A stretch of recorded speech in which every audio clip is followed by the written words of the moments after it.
Hello everyone, welcome back to my channel. आज है 2 जून और हम लोग पढ़ेंगे 2 जून के सभी इम्पोर्टेंट करंट अफेयर्स के क्वेश्चंस को और साथ ही सभी क्वेश्चन से जुड़े इम्पोर्टेंट फैक्ट्स भी डिस्कस करेंगे। तो चलिए स्टार्ट करते हैं आज का सेशन।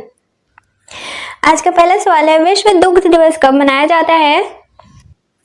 तो हर साल 1 जून को विश्व दुग्ध दिवस के रूप में मनाया जाता है। साल 2001 में संयुक्त राष्ट्र खाद्य और कृषि संगठन यानी कि FAO द्वारा इस दिवस की शुरुआत की गई थी। साल 2025 के लिए इस दिवस की थीम है, चलो डेयरी की शक्ति का जश्न मनाएं। अब दूध उत्पादन से जुड़े कुछ आंकड़ों को देखते हैं। तो दूध उत्पादन में भारत पहले स्थान पर है। साल 2023-24 में भारत का दूध उत्पादन 239.3 मिलियन टन तक पहुंच गया था, जो कि पिछले वर्ष के मुकाबले 4% से अधिक है। यह वृद्धि औसतन 5.7% की वार्षिक दर से बढ़ रही है, जो कि वैश्विक औसत का लगभग 2% से अधिक है। वैश्विक स्तर पर आंकड़ों की बात करें तो पिछले 30 वर्षों में दूध उत्पादन में 77% से अधिक की वृद्धि हुई है, जो साल 1992 में 524 मिलियन टन से बढ़कर 2022 में 930 मिलियन टन तक पहुंच गया है। साल 2024 में विश्व दूध उत्पादन लगभग 979 मिलियन टन तक पहुंचने का अनुमान लगाया गया था, जो पिछले वर्ष की तुलना में 1.4% की वृद्धि को दर्शाता है। अब टॉप थ्री देश कौन से हैं दूध उत्पादन में? तो पहले पे है भारत, दूसरे पे यूरोपीय संघ, तीसरे पे संयुक्त राज्य अमेरिका। तो आंसर हो जाएगा ऑप्शन सी, 1 जून। अगला सवाल है, किस राज्य सरकार द्वारा बफर में सफर नामक योजना शुरू की गई है? तो उत्तर प्रदेश के वन और वन्य जीव विभाग द्वारा इको टूरिज्म को बढ़ावा देने के उद्देश्य से बफर में सफर नामक योजना की शुरुआत की गई है। इस योजना का मुख्य उद्देश्य है राज्य की समृद्ध प्राकृतिक सुंदरता और जैव विविधता को संरक्षित करते हुए स्थानीय पर्यटन को बढ़ावा देना। इस योजना के तहत दुधवा, पीलीभीत और खीरी जैसे राज्य के अभयारण्यों के बफर जोन के भीतर सफारी मार्ग विकसित करने पर ध्यान केंद्रित किया जाएगा। तो आंसर हो जाएगा ऑप्शन बी, उत्तर प्रदेश। अगला सवाल है, भारत का पहला सौर ऊर्जा संचालित जिला कौन सा बना है? तो केंद्र शासित प्रदेश दादरा और नागर हवेली तथा दमन और दीव का एक जिला दीव भारत का पहला संपूर्ण रूप से सौर ऊर्जा संचालित जिला बना है।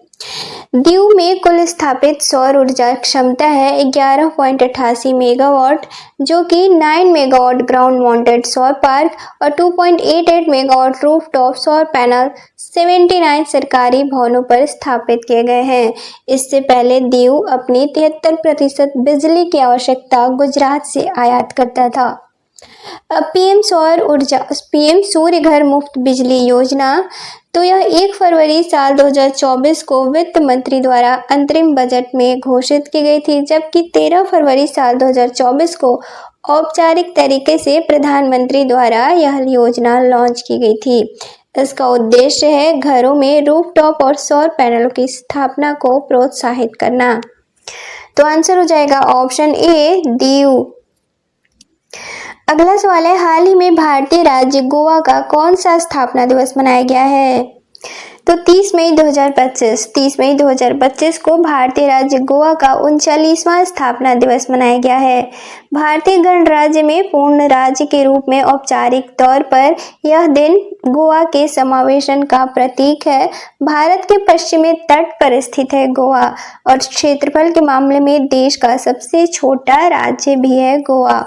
पहले गोवा साल 1510 में पुर्तगालियों द्वारा अधिग्रहित था। साल 1961 में ऑपरेशन विजय के तहत भारतीय सशस्त्र बलों द्वारा गोवा को स्वतंत्र कराया गया और गोवा दमन और दीव के साथ एक केंद्र शासित प्रदेश बना। 30 मई साल 1987 को गोवा को पूर्ण राज्य का दर्जा दिया गया और यह भारत का 25वां राज्य बना। तो आंसर हो जाएगा ऑप्शन डी, 39वां। अगला सवाल है, संयुक्त सैन्य अभ्यास नोमैडिक एलिफेंट भारत और किस देश से संबंधित है? तो नोमैडिक एलिफेंट यह भारत और मंगोलिया के बीच संयुक्त सैन्य अभ्यास है। भारत और मंगोलिया में यह बारी बारी से हर साल आयोजित किया जाता है। साल 2025 में यह इसका 17वां संस्करण है, जो कि 31 मई से 13 जून 2025 तक मंगोलिया की राजधानी उलान बटोर में आयोजित किया जा रहा है। साल 2024 में यह मेघालय, भारत के मेघालय के उमरोई में आयोजित किया गया था। भारतीय दल का प्रतिनिधित्व इस अभ्यास में अरुणाचल प्रदेश स्काउट्स गाइड की एक बटालियन के सैनिक कर रहे हैं, जबकि मंगोलियाई सशस्त्र बलों का प्रतिनिधित्व एक विशेष बल इकाई के 150 सैनिकों द्वारा की जा रही है। इसका उद्देश्य है दोनों देशों के सशस्त्र बलों के बीच सामरिक और परिचालन तालमेल को बढ़ावा देना। तो आंसर हो जाएगा ऑप्शन ए, मंगोलिया। अगला सवाल है, नजट टाडी महोत्सव किस राज्य से संबंधित है? तो नजट टाडी महोत्सव पारंपरिक कृषि महोत्सव है, जो कि केरल में कृषक समुदायों द्वारा मनाया जाता है। नजट टाडी मलयालम शब्द नजट्टू वेला से लिया गया है, जो कि मलयालम कैलेंडर के उस अवधि को संदर्भित करता है जिसे धान के बीज बोने के लिए आदर्श माना जाता है। हाल ही में इस महोत्सव का उद्घाटन राज्य के कृषि मंत्री द्वारा किया गया है। तो आंसर हो जाएगा ऑप्शन ए, केरल। अगला सवाल है, हाल ही में संचार मित्र योजना की शुरुआत किसके द्वारा की गई है? तो संचार मित्र योजना की शुरुआत हाल ही में केंद्रीय संचार एवं पूर्वोत्तर क्षेत्र विकास मंत्री ज्योतिरादित्य सिंधिया द्वारा किया गया है। यह डीओटी यानी कि दूरसंचार विभाग की युवा उन्मुख पहल है। इसका उद्देश्य है सुरक्षित डिजिटल व्यवहार के बारे में जागरूकता फैलाने के लिए युवा छात्रों की ऊर्जा और क्षमता का उपयोग करना। इस योजना के तहत संचार मित्र छात्र स्वयंसेवक मोबाइल सुरक्षा, दूरसंचार धोखाधड़ी की रोकथाम और सरकारी डिजिटल पहलों के बारे में लोगों को जागरूक करेंगे। ये संचार मित्र समुदायों, स्कूलों और सार्वजनिक स्थानों पर जाकर नागरिकों को दूरसंचार सेवाओं के जिम्मेदार और सुरक्षित उपयोग के बारे में भी शिक्षित करेंगे। तो आंसर हो जाएगा ऑप्शन सी, ज्योतिरादित्य सिंधिया। अब कल के क्वेश्चंस का रिवीजन करेंगे। तो कल संडे था जिस दिन हम लोग रिवीजन किए थे, तो आज हम लोग सैटरडे को पढ़े गए क्वेश्चंस का रिवीजन करेंगे। तो सैटरडे का पहला क्वेश्चन था, विश्व तंबाकू निषेध दिवस कब मनाया जाता है? तो इसका राइट आंसर था ऑप्शन डी, 31 मई। अगला सवाल था, विकसित कृषि संकल्प अभियान 2025 की शुरुआत कहाँ से हुई है? तो इसका राइट आंसर था ऑप्शन सी, पुरी, उड़ीसा। अगला सवाल था राष्ट्रीय बौद्धिक संपदा महोत्सव 2025 का आयोजन कहाँ किया गया है? तो इसका राइट आंसर हो जाएगा ऑप्शन ए, देहरादून। अगला सवाल था, एशियाई भारोत्तोलन चैंपियनशिप 2026 का आयोजन कहाँ किया जाएगा? तो इसका राइट आंसर था ऑप्शन बी, अहमदाबाद। अगला सवाल था, हाल ही में कितनी परियोजनाओं को 22वें ई गवर्नेंस के लिए राष्ट्रीय पुरस्कार 2025 के तौर पर चुना गया है? तो इसका राइट आंसर हो जाएगा ऑप्शन डी, 19।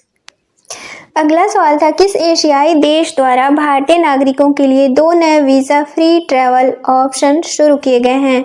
तो इसका राइट आंसर था ऑप्शन सी, फिलीपींस। अगला और लास्ट क्वेश्चन था, पहली वैश्विक पशु स्वास्थ्य रिपोर्ट के अनुसार कितने प्रतिशत संक्रामक पशु रोगों में जूनोटिक क्षमता होती है? तो इसका राइट आंसर था ऑप्शन बी, 47%।